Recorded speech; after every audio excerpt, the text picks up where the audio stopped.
Baik, Assalamualaikum warahmatullahi wabarakatuh. Kami dari kelompok 1 yang beranggotakan saya, Muhammad Effendi, Yelsi Onalira, Siti Lailatul Fadila, Wining Natia RD, Suci Oktaviani, dan Septa Kainitilani. Di sini kami akan menjelaskan tentang analisis dan perbandingan kinerja keuangan PT Bukit Asam Tbk dan PT Adaro Energi Indonesia Tbk tahun 2023-2024.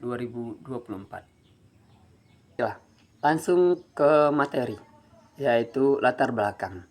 Energi batubara tetap dominan di Indonesia. PTBA dan Adaro sebagai pemain utama di sektor ini. Kinerja keuangan menjadi indikator penting dalam menilai keberlangsungan dan stabilitas perusahaan. Perusahaan batubara sangat berperan dalam pemasukan negara dan kestabilan energi. Oleh karena itu, analisis terhadap kinerja keuangan dua perusahaan besar seperti PTBA dan Adaro sangat penting untuk berbagai pihak.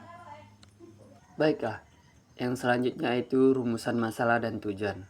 Di sini kami terdapat rumusan masalah, yaitu bagaimana kinerja keuangan PTBA dan Adaro dibandingkan berdasarkan analisis horizontal, vertikal, dan rasio. Tujuannya yang pertama yaitu mengukur perubahan komponen laporan keuangan.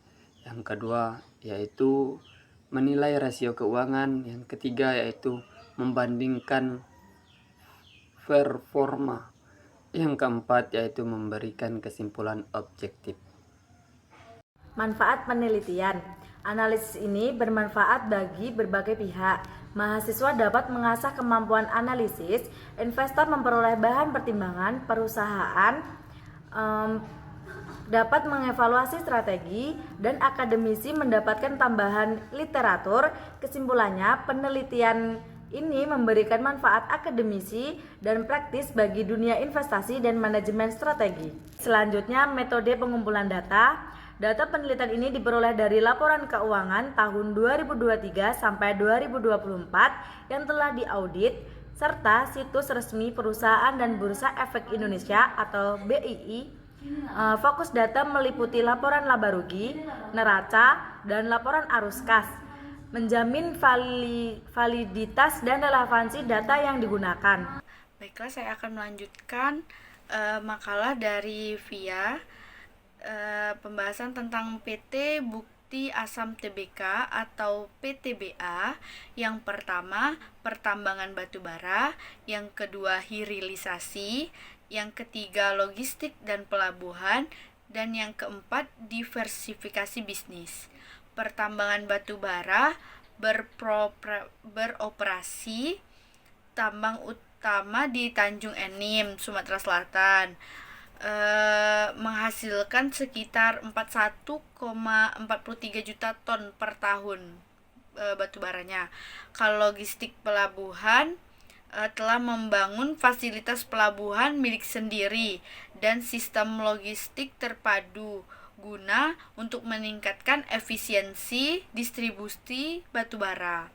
Yang ketiga, hilirisasi. Sejak tahun 2022 fokus hilirisasi diperlukan melalui produksi briket batubara. Yang terakhir, diversifikasi bisnis. Selain pertambangan, PTBA juga Adaro Energi Indonesia Tbk atau PT Adro, yang biasa di saham-saham itu terdapat PT Adro. Nah, ini dia. Yang pertama, pertambangan batubara ternal. Yang kedua, logistik terintegrasi. Yang ketiga, pembangkitan listrik dan energi bersih. Dan yang keempat, green industry. Baiklah, PPT selanjutnya akan dilanjutkan oleh teman saya. Baiklah, selanjutnya yaitu perbandingan usaha dan struktur organisasi. Meskipun sama-sama di sektor batubara, PTBA dan Adro memiliki strategis bisnis yang berbeda. Keduanya telah melakukan hilirisasi, namun PTBA lebih berfokus pada layanan seperti sawit, sedangkan PT Adro lebih berfokus kepada green industry. Hal ini menunjukkan perbedaan model bisnis jangka panjang kedua perusahaan. Selanjutnya yaitu analisis horizontal menunjukkan peningkatan pendapatan PTBA namun penurunan laba, berbeda dengan Adro yang lebih stabil. Selanjutnya analisis vertikal mengungkapkan rasio laba bersih terhadap pendapatan yang lebih tinggi pada Adro. Jadi PTBA lebih unggul dalam pertumbuhan aset, sementara Adro lebih efisien dalam menghasilkan laba. Analisis rasio keuangan PT Adaro dan PT Bukit Asam. Secara likuiditas, Adaro lebih baik, dan secara profitabilitas, Adaro lebih unggul. Secara solvabilitas, Adaro lebih sehat, DER-nya lebih rendah. Secara efisiensi, PTBA lebih unggul di penggunaan aset. Dapat kita simpulkan bahwa PT Adaro lebih unggul dalam pemanfaatan manajemen keuangan, sedangkan PTBA lebih unggul dalam pemanfaatan aset dan operasional.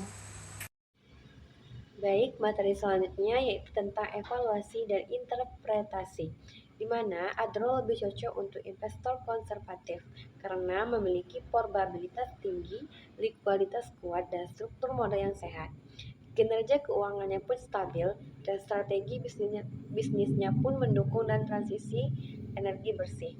Sementara itu, PTBA cocok bagi investor yang agresif karena unggul dalam efisiensi penggunaan aset dan ekspansi operasional.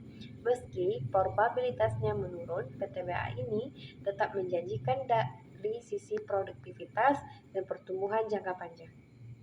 Jadi kesimpulannya itu, pertama, Adro unggul dalam likuiditas dan profit. Yang kedua, PTBA unggul dalam efisiensi aset syarat. Yang ketiga, perusahaan perlu menyeimbangkan pertumbuhan dan laba.